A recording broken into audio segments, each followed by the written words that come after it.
The 726th edition of the MMA Gambling Podcast on the Sports Gambling Podcast Network is brought to you by Underdog Fantasy. Sign up with promo code MMASGPN to get a 50% deposit bonus of up to $1,000.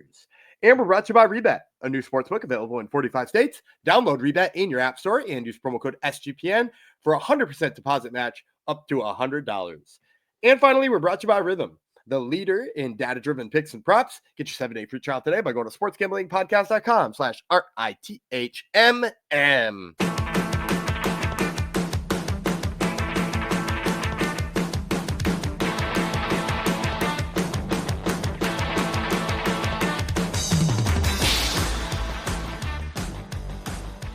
Heidi ho, Degenerinos. Welcome to episode 726 of the MMA Gambling Podcast and the Sports Gambling Podcast Network. Obviously dedicated to Santa. This is the very last chance for me to put in a good word with Santa because he is coming tonight. So, yeah, this goes out to you, Santa. Hopefully you're listening while you're finishing up in the workshop. Thank you for coming to the show.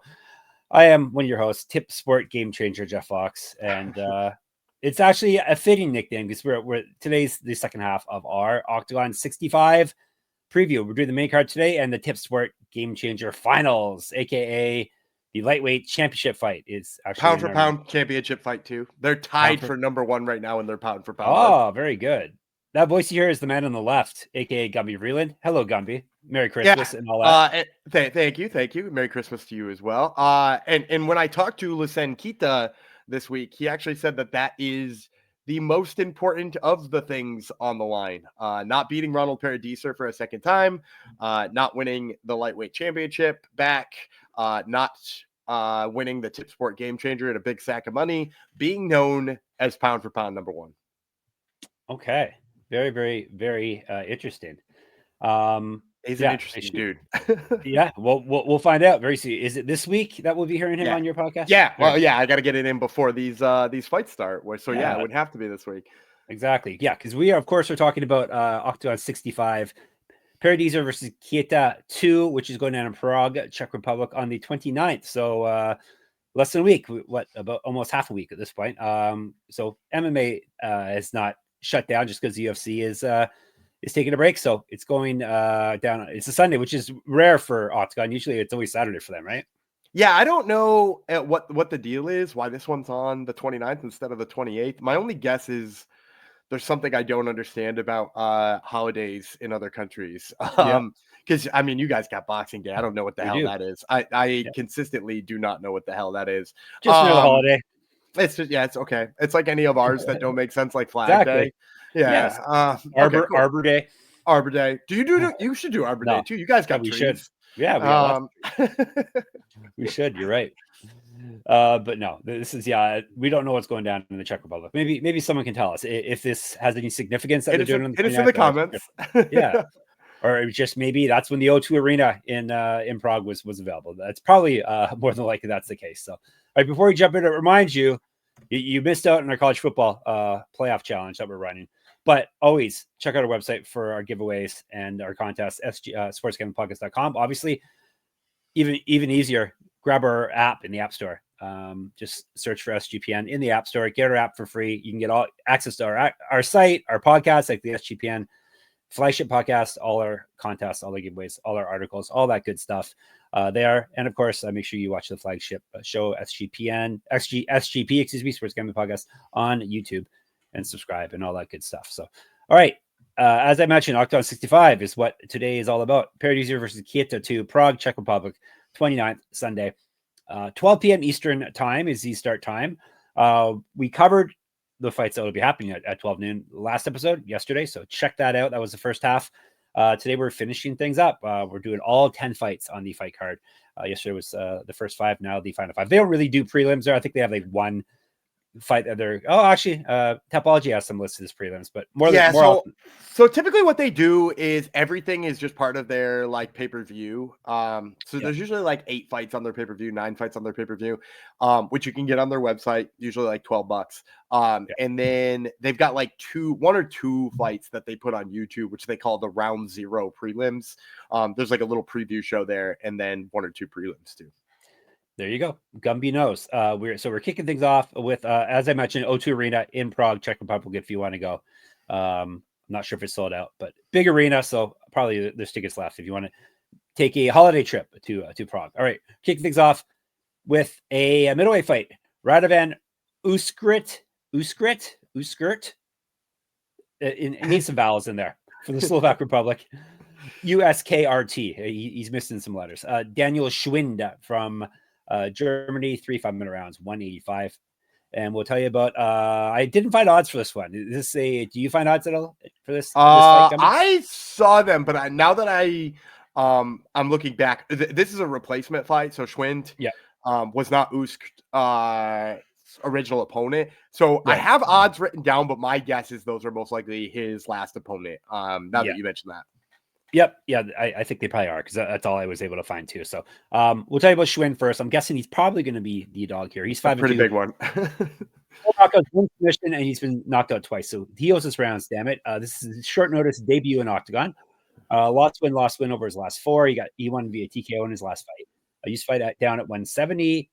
He's 7 years younger than Úškrt, whatever. 2 inches of reach on him. USKRT is 8-5 with 8 knockouts. Knocked out once, submitted 3 times. 6-4 in Octagon, lost over his last 3. 4-4 over his last 8. Lost his last 5 via submission. Used to fight at welterweight as well. 2014 Pro MMA debut. His debut fight was a loss. Do you know who he fought in his debut fight, Gumby? Another fighter was making his debut that fight too, I believe. At middleweight, no idea. Marvin Vettori. Oh wow! Yeah, a tough way to. Actually, Vettori was already 3-0 at that point. So yeah, that's a tough ask for your first fight. Yeah, and no odds. So that's all I got. Go ahead. Was that from Venator? Not Bellator. Venator. It could have been. Let me check. Now that I've closed the screen already, Gumby makes me go back, of course. But that's all right. Okay. Well, while you're looking it up, I'm going to talk about why. Operation MMA League. Operation MMA. Nice. Generic name. Yeah, that's it. Might be one of just Tapology, like not knowing the name of the promotion and just throwing something generic in there. Úškrt should be the pick here. I've watched some tape on Schwindt. If you're looking for like the flaws in Úškrt and why he is 4-4 in his last 8 fights, a lot of it is just like being held against the cage. Like he has issues with not being able to get his kickboxing off because he comes from a Muay Thai background, and it's like very clear that that's the style of fight he wants all the time. Gets held against the cage a little bit more than he ought to. Sometimes, gets worn down, has a tough time there. Schwindt just isn't the type of guy who's going to do that. Like, if you watch his fights, he also gets held up against the cage a lot. So you got a late replacement coming in, sort of up a weight class, because he's fought a lot at welterweight too, sort of up a weight class, and who, has the same flaw as him. And as a result, is just going to, try to strike with a Muay Thai striker here. So, Úškrt is faster, he's sharper, he's cleaner. I actually like his knees better in the clinch than Schwindt too, if he does try to go that avenue and zap the power of him. So I'm going to take Úškrt. I would guess he's going to be in the -350, -400 range. If he comes in lower than that, you might, be able to throw him in a parlay here. The late replacement aspect of Schwindt makes me have no confidence in his ability to win this fight. You say Úškrt better than me. Úškrt do reminds me of Úškrt do. So Úškrt is the pick, -350. Hopefully lower.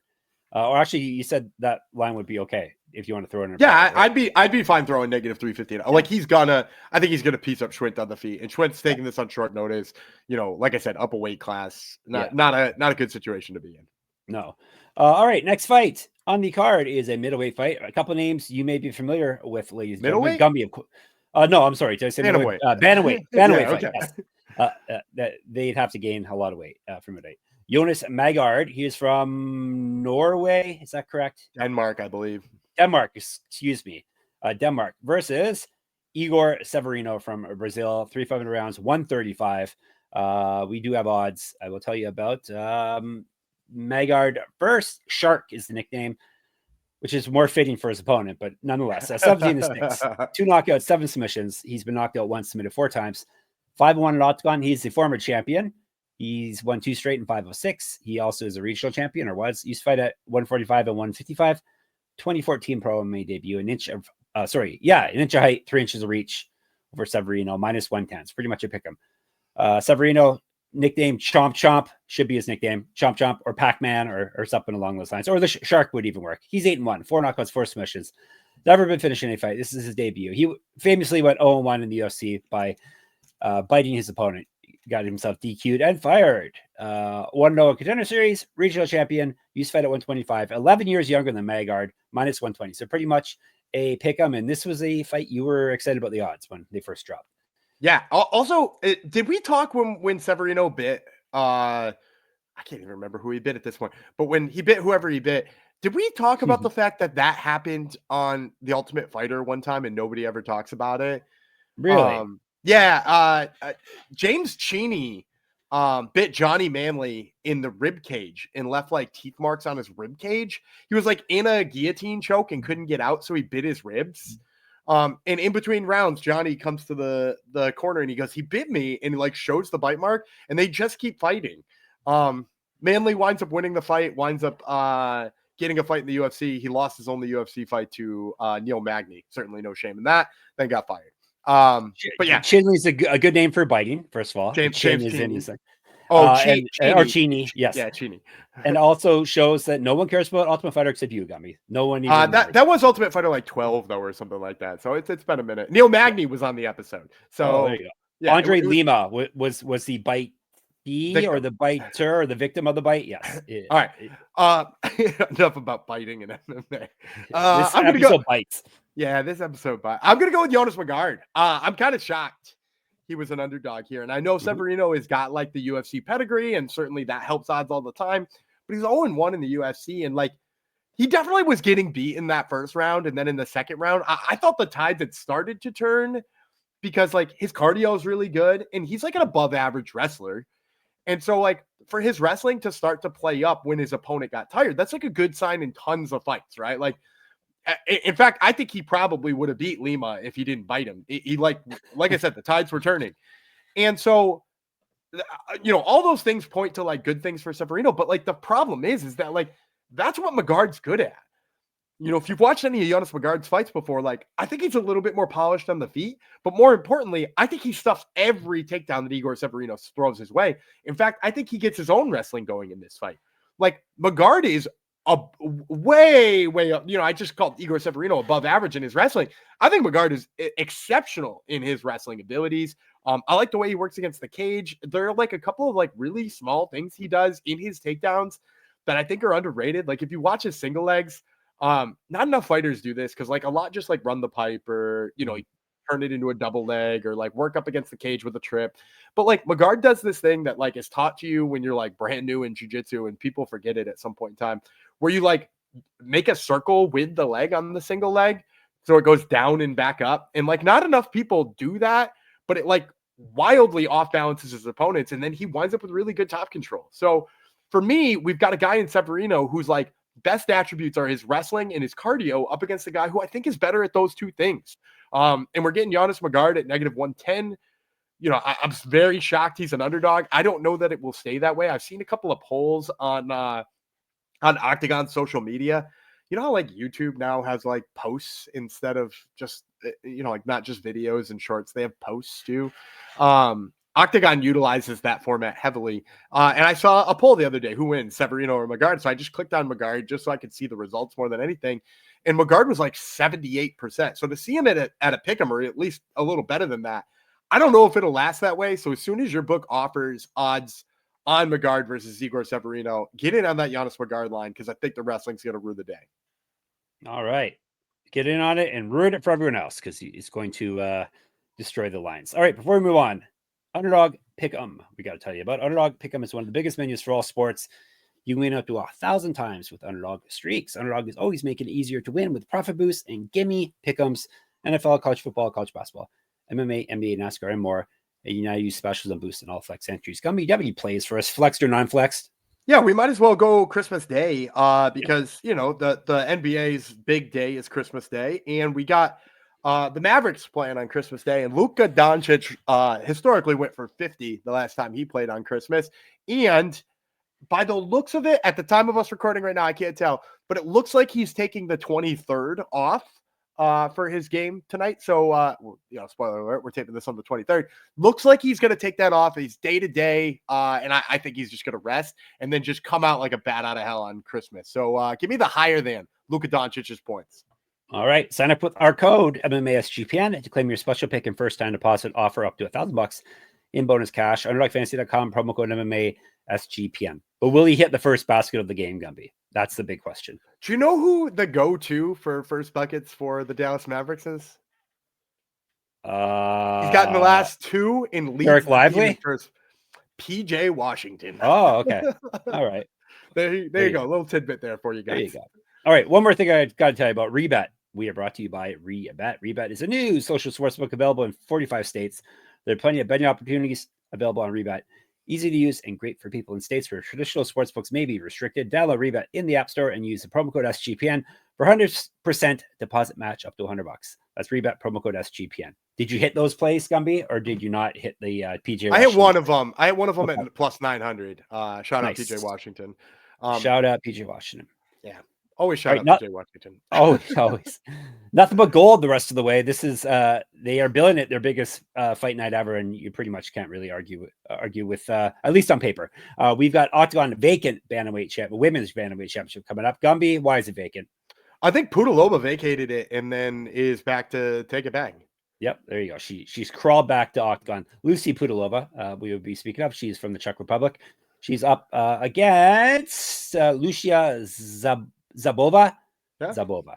She is from one of the republics, Slovak Republic. 5-minute rounds if they need it, 135 pounds. And we will tell you about Szabová first. Actually, no, I'm going to tell you about Pudilová first. She's actually the dog here. She's 15-10. 3 knockouts, 2 submissions. She's been submitted once, very durable. 6-1 in Oktagon, 1-3 over her last 4, 3-3 over her last 6. Did win her last fight. Went 3-8 in the UFC. Very long. I didn't know that she went. Actually, that was 2 different stints. Was it not? It is 2 different stints. Yeah, it is 2. Still impressive. Regional champion. Used to fight at 125. 2014 pro MMA debut plus 163. Szabová is the silent killer. Gumby should have her on the show and see if she really is a silent and a killer. 8-0. All those fights have been in Oktagon. 2 knockouts, 4 submissions. 1-1 in pro Muay Thai. 1-0 in pro kickboxing. 0-1 in pro grappling. So she did finally lose at something. 3 years younger than Pudilová, minus 225. Yeah, I'm going to go with Szabová. I am a little bit hesitant on this line. Like, I think negative 225 is a little wide. But, like, if you watch Lucie Pudilova's fights and like, what she does well and what she doesn't do well, you know, like, you can even just go watch that Cecily Bolander fight. And we broke down Bolander on yesterday's episode. But if you watch that fight, probably her biggest issue is, like, how long it took her to get going.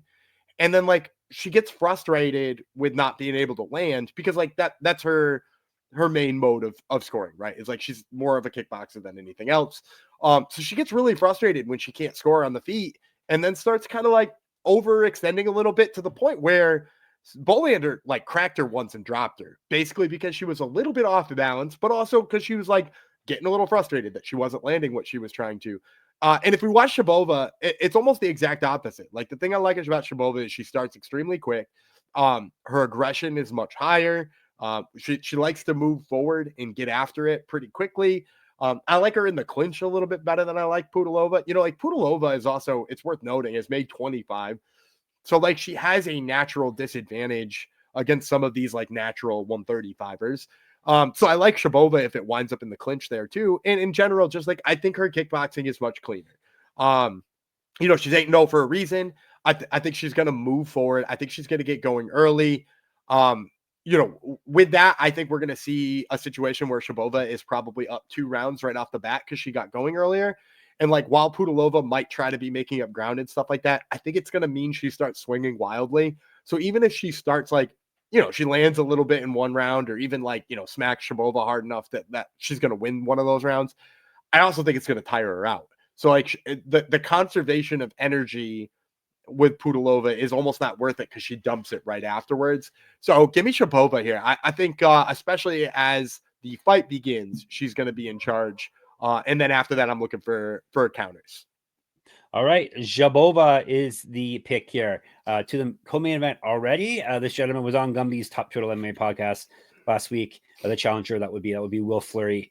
He's going up against Karlos. Vémola is for the Oktagon Light Heavyweight Championship. So 5-minute rounds at 205. Vémola is from the Czech Republic. Fleury is from, of course, from Ireland. And let's break her down. Vémola is the incumbent, the champion.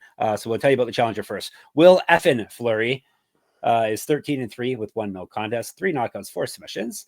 He's been knocked out once, submitted once in his career, 2-0 in Octagon. He's won 2 straight. He's gone 6-0 with 1 no contest over his last 7. Both of his past 2 wins have come via finish. He's not lost since June 2020. Failed a drug test in the PFL, where he went 1-0 with a 1 no contest due to the failed drug test. 4-2 in Bellator, a regional champ, used to fight at middleweight, 4 years younger than Vémola, 3 inches of height, 2 inches of reach on him, minus 150 for the challenger. The champion, the Terminator, Vémola, 37-8, 9 knockouts, 20 submissions. He's been knocked out 2 times, submitted 3 times, 12-3 in Octagon. He is the current champ. He has successfully defended his title twice. He used to be the 185 champion as well. 3-1 over his last 4, won his last fight via submission. Multiple regional championships on his mantle. Correct. Get the shirt, sportsgamblingpodcast.com/story. Get sticky with it. 2-4 in the UFC. 2008 pro MMA debut, plus 110. What if I told you I was live for a Karlos Vémola fight one time? Really? Yeah. It was a long time ago is what I would tell you. Yeah, it was 12 and a half years ago. I saw him as the opening prelim on Jim Miller versus Nate Diaz card in New Jersey. He fought and submitted Mike Masenzio, who was a local boy, and the crowd was pretty bummed. So yeah, been at a Karlos Vémola fight, granted down at middleweight and in the UFC. Yeah. I'm going Will Fleury. I think this line could be a lot worse. I know some people are looking at it and being like, we got a challenger here, negative 150. What are the books doing? Yeah. But like, dude, Vémola got knocked out a year ago by Kristovic. Like Kristovic hit him, I think it was a left hook, and dropped him, put him out, won that fight. And like now we're putting him in there with like maybe one of the best power punchers that Oktagon has had in a really long time. Like Will Fleury is straight up putting people to sleep. And like, I know his biggest weakness in the past has been that he like sometimes struggles with takedown defense, but like, I think there's gonna be a pride thing here with Vémola where he trades with him for a certain amount of time. Like these guys have talked a tremendous amount of crap to one another. Like I don't know if you've seen Octagon. Octagon does these sit down interviews with both of them at like a dimly lit table with like spotlights on. It's so good because then they just like let them say stuff to each other. Yeah. And it's always fantastic. And so like it both builds anticipation for the fight, but for me too, it gets some of these people, especially these guys later in their career, like Vémola, who's trying to have these like, historic moments. Like I think he wants to go in there and knock him out. And I don't think boxing with Will Fleury is ever a good idea. He's looking more ripped than ever at this point. He's chucking takedowns. He's throwing big bombs. Like, I mean, the way that last knockout went where that dude face planted, like I would not want to stand in front of this guy for any amount of time. I think he's going to handle Vémola. And the best thing is even if Vémola gets the grappling going early and hits like 2 or 3 takedowns or anything like that, I do think it's going to tire Vémola out more than it does Fleury. And Fleury has power whenever. So give me Will Fleury. Love the negative 150. I think it's a great line. If you get a book out there that has props, which I know like sometimes mybookie.ag hits you with props on shows that you're maybe not expecting them to. They SGPN code SGPN. Yeah, make sure you use the code SGPN. But they've always got like odds that are like a little bit more obscure. So if they do have odds on a Will Fleury knockout, for sure that. Like Will Fleury knockout, I'd even take first round. So Will Fleury's the player. All right, there you go. And you got my bookie plug in there too. Beautiful. I'm going to tell you more about my bookie now before we get to the main event. We're brought to you by mybookie.ag. MyBookie has been running on SGPN for years. Check out the new and improved website. It's great on mobile. Plus props for every game and the live dealer casino. They even have new early cash out options available. Check out the MMA lines there, as Gumby was alluding to, and head to mybookie.ag, promo code SGPN for 100% deposit match up to $1,000 plus a $10 casino chip. That's mybookie.ag, promo code SGPN. SGPN's proud partner Rhythm is the #1 AI-powered sports betting platform that helps provide bettors of all levels the ability to build custom predictive betting models in seconds and get predictions for betting on money lines, spreads, totals, and props. Build your own model, copy one of the top performing models from the leaderboard, or have Rhythm build you a model. You can now track props in the Rhythm app. NFL picks, NFL props, college football, college basketball, NBA. Rhythm has it all. Al Horford, of course. They have Al Horford player props as well. Claim your 7-day free trial today by going to sportsgamblingpodcast.com/rhythm at sportsgamblingpodcast.com/RITHMM. All right. If this card wasn't big enough, we still have another fight. for 3 different things. It's going to be mentioned off the top. It is for the Oktagon MMA Lightweight Championship. It is for the Tip Sport Game Changer Tournament Finale, which they win like 100. Is it 100,000? 100 euro? 100,000 euros? Million euro. $1 million? Isn't it a million? I don't know. We can say it is, sure. I'm gonna look it up. All right, you look it up. And more importantly, for Keita, he doesn't fight for money, Gumby. He only cares about the pound for pound ranking. So these 2 men are tied for the number 1 in the pound for pound rankings, and they have already fought before, and now they're going to go at it again. Of course, it's $1 million for the whole tournament. Right. So if you win it, you like compile the €1 million over the year. The finals is 300,000 euro. Okay, cool. It's still a nice payday. You know how much €1 million is in the United States money, Gumby? I think it's 1.3. Yeah, about 1.3, 1.4. So yeah, good money for these gentlemen. Okay, so of course we have the current champion Ronald Paradeiser. He's from the Czech Republic versus Losene Keita. He is from Belgium. 5-minute rounds. Lots of things on the line. A championship belt, a tournament championship, and lots of euros, and bragging rights as the pound for pound top fighter in the land. All right, we'll tell you about the challenger first. Keita, Black Panther. He's 15-1 with 9 knockouts. He's been knocked out once. 9-1 in Octagon. He's the featherweight champion. Used to be the lightweight champion. They kind of, both guys vacated belts at one point, I think. Did they not? Lightweight championship. It kind of got confusing for a while there. It did get confusing. Paradeiser did lose to Keita before. Right. Yeah. Right, Keita's won 4 straight. He's regional champ. He used to fight at 170, so he's featherweight, lightweight, and welterweight. 0-1 in pro grappling, 1-0 in Muay Thai, minus 175. Paradeiser Ronnie is the nickname.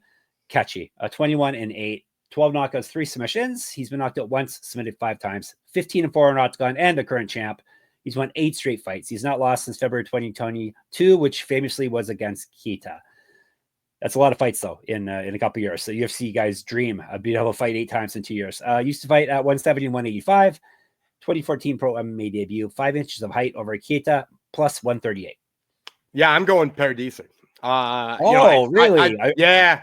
I was shaking my head like, yep, Keita, but no, Paradeiser. No, okay. Paradeiser. And if you guys have been chatting Octagon with me in the Discord for some time, I famously, Paradeiser was my pick to win the tournament at the beginning of the year. I believe you could have gotten futures in, if I'm remembering right, and he was plus 700 or 800 to win the championship then. And look, I think the big thing for me here with Paradeiser is, in their first fight, he clearly tired, right? Like the end of the 4th round ended with Keita just pouring on punches, so close to knocking Paradeiser out, and Paradeiser like turned and spit his mouth guard out just basically to get a breather. And then pointed at the ground, like gamesmanship on top of gamesmanship. But the difference for me is that was 8 fights ago. And if you've watched him since then, his cardio is infinitely better. And this fight has always been sharp technical kickboxing of Ronald Paradeiser being tough in the clinch of Ronald Paradeiser versus the big crazy power punching of Losene Keita.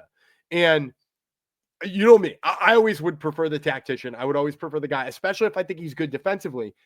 I do think Paradeiser is good defensively. I love his footwork. I love the kicks to the legs. And I just think in this one, we're going to see a lot of the same things we saw in the first one, except for Paradeiser with better cardio that he's then able to just like back up Keita and pour it on. So the fact that we're getting the champ here, a champ who has looked a lot better as of late. And it's worth noting Keita got tagged in some of those bouts leading up to this one. Like Leggy Erskine hit him real hard one time. And that dude is not the kind of striker that Ronald Paradeiser is. In fact, I think of him as a wrestler. So I like Paradeiser here to crack Keita and probably start pouring it on. Give me him at he's a plus 138, plus 138. Great number. See, Gumby doesn't just pick people that give interviews to him. He picks against them. I love Keita, though. With that being said, if both of these guys were to come over and fight in the UFC's lightweight division, there would be so many fun fights for them there. Yeah, they would have to take a big pay cut, more than likely, to do that, though. So probably not going to happen. No. All right, let's recap for the main card. If you want the prelim picks, then you're going to have to check yesterday's episode. All right, he's got Paradeiser. He has got Will F. and Fleury after I put the name down. Locked in now. He's got Szabová. He's got Severino. He has got... Nope. No, I No, do I'm not have sorry. Severino. Not Severino. He's got Mågård. Yes, he's not picking chomp chomp. And then he's got Úškrt. A fight you're most excited about on this card, Gumby? Oh, Paradeiser versus Keita. Yeah. When they announced this tournament, I was like, I hope they fight again. Keita even said he asked for it to open the tournament, which is kind of fun. They obviously decided to align the stars here. So I'm excited for that. I'm also excited for Will Fleury. I mean, like, the guy is so exciting when he fights. And he's sometimes even better on the mic. So yeah, that's going to be one you don't want to miss. Awesome. All right. We will not miss it. It's 29th. We will be in the Discord chatting about it for sure. A bunch of like-minded people will be in there. sportsgamblingpodcast.com/Discord. You can hit us up on Twitter, SGPN MMA. He's at Gumby Vreeland. I'm at Jeff Fox Writer. You can hit us up in the comments on YouTube. Of course, the MMA Gambling Podcast on YouTube. Make sure you subscribe. Check out my Substack, up and running. I'll have the pick'em contest going again once the UFC is back up and running once more, but I still have articles running on there frequently. It's moneymma.substack.com. We told you about it already. Gubby's got Top Turtle MMA podcast. Will F and Fleury is on this episode, so make sure you listen to that before these fights get in your ears. Actually, and Kit is on the one that's dropping. Yeah, maybe dropping your feed today. It might already be in your feed. Yeah. Keita should be on there. I think there also might be one more UFC interview in there as well, Cool. depending on how my afternoon goes. All right. So there you go. Check that out. And of course, we're at sportsgamblingpodcast.com, sportsgamblingpodcast.com/store, sportsgamblingpodcast.com/Patreon. We'll be back tomorrow. The fun never doesn't stop. We got 2 more episodes this week for you. We don't take Christmas off. Ryzen is keeping the Japanese tradition alive of having big dome-based MMA shows on New Year's Eve. And we are covering the most recent, the most current iteration of that. Iteration of that. So that'll be next time. Until then, Jeff Effin Fox bids you Merry Christmas Eve. The Terminator, Gumby Vreeland, I'm sure he does the same. And we'll talk to you tomorrow.